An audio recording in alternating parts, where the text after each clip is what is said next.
First chat में English में आज हम पढ़ेंगे पेज नंबर 58 पे दिस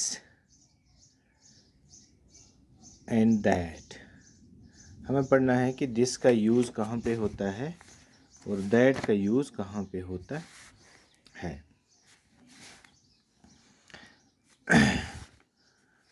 ये है जी फर्स्ट इंग्लिश। पढ़ना है हमें दिस या दैट। दिस का माने होता है ये और दैट का माने होता है जिसे हम उर्दू में वो कहते हैं। दिस हम यूज़ करते हैं अगर कोई चीज़ हमें नज़दीक में हो और वो एक हो, सिंगुलर हो, सिर्फ एक ही चीज़ को बारे में जब हम बात करते हैं तो और वो नज़दीक हो तो हम उस वक़्त दिस का यूज़ करते हैं।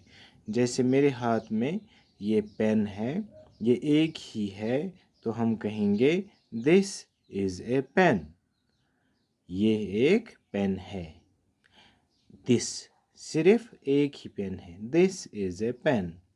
इसी तरह से दैट जो है, दैट हम उस चीज़ के लिए यूज़ करते हैं जब कोई चीज़ हो, एक ही हो, सिंगुलर हो, लेकिन थोड़ी सी दूर हो। जैसे पेड़ है तो हम कहेंगे दैट इज़ ए ट्री। अगर दूर है, सिर्फ एक ही पेड़ है उस जिसकी तरफ हम इशारा करते हैं तो हम कहते हैं दैट इज़ ए ट्री। या और भी कोई चीज़ हो उसके साथ हम दैट यूज़ करेंगे, वो थोड़ा सा दूर होना चाहिए। तो हमारे पेज नंबर 58 पे लिखा हुआ है, आप देख सकते हैं एक लड़का है, ये हमें बता रहा है। पहला सेंटेंस है दिस इज़ एन एप्पल। ये इस सेब के बारे में बात कर रहा है। एक एप्पल है, रेड एप्पल आप देख सकते हैं, सिर्फ एक ही है, सिंगुलर है। दिस इज़ एन एप्पल, ये एक एप्पल है। आप डिस्टेंस को भी देख सकते हैं, ये एप्पल बच्चे के थोड़ा सा नज़दीक है। ये एरो जो है छोटा एरो है, इसका मतलब हुआ कि ये थोड़ा नज़दीक ही है, इसलिए इसका यूज़ किया गया है दिस इज़ एन एप्पल। इसी तरह से यही बच्चा हमें इस काइट के बारे में इशारा करता है। ये काइट थोड़ा सा दूर है, एप्पल थोड़ा सा नज़दीक है। देखिए काइट यहाँ से दूर है, इसलिए ये लाइन जो एरो बनाया गया है ये भी थोड़ा खींचा हुआ है दूर तक। तो इस काइट के बारे में थोड़ा सा दूर है और एक ही है, सिंगुलर है। तो बच्चा ये जो लड़का है ये इशारा करता है, हमें बोलता है दैट इज़ ए काइट। इसने यहाँ पे दिस का यूज़ नहीं किया है क्योंकि काइट थोड़ी दूरी पे है, इसलिए that is a kite. A kite एक ही काइट है, इसलिए दैट लगाया गया है। जब बहुत सारी चीज़ें होंगी तो वो हम आगे पढ़ेंगे, वो मैं आपको बताऊंगा, लेकिन अभी नहीं, अभी हमें दिस और दैट ही पढ़ना है। नीचे राइट साइड में लड़का है और लेफ्ट साइड में जो फिगर्स बने हैं, एक छोटा बच्चा है और एक लॉयन है। तो ये लड़का हमें, ये जो छोटा बच्चा है इस बड़े लड़के के थोड़ी सी नज़दीकी पे है, नज़दीक है, छोटा एरो बनाया गया है, इसका मतलब नज़दीक है।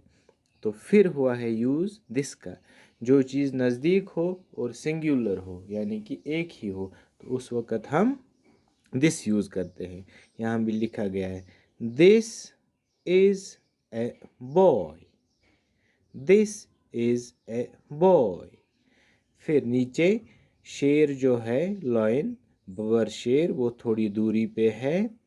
तो ये देखिए एरो लंबा खींचा हुआ है, एक ही लॉयन है, तो यहाँ पे हमें यूज़ करना है that. That is a lion, that is a lion. फिर नीचे हम चलेंगे, लेफ्ट साइड में लड़का खड़ा है, फिर इसके नज़दीक में एक बिल्ली है और मंकी थोड़ी सी दूरी पे है, मतलब दूर ही है। तो पहले बिल्ली के बारे में, कैट के बारे में पढ़ेंगे। कैट नज़दीक है, सिंगुलर है, एक ही है, तो हम पढ़ेंगे, इसके साथ यूज़ करेंगे this is a cat. This is a cat. आगे जो मंकी है वो थोड़ा दूर है, तो उसके लिए एक ही है वो मंकी लटका हुआ डाल पे, तो उसके लिए यूज़ किया गया that is a monkey. That is a monkey थोड़ी सी दूर है, इशारा हम करते हैं उसकी तरफ। नीचे, अब इसके नीचे जो पिंक वाला ये है, तो यहाँ पे लड़का है, इसके यहाँ लेफ़्ट साइड में हमारे और इसके राइट साइड में जो है एक डॉग है, फिर नीचे एक चम्मच है, स्पून जिसे कहते हैं। तो डॉग जो है नज़दीक है लड़के के, एक ही डॉग है, तो यहाँ फिर दिस का यूज़ होगा। This is a dog. This is a dog. फिर नीचे जो चम्मच है थोड़ी दूरी पे है, तो इसको हम पढ़ेंगे दैट इज़ ए स्पून। थोड़ा सा दूर है चम्मच, तो इसलिए हमने कहा दैट इज़ ए स्पून।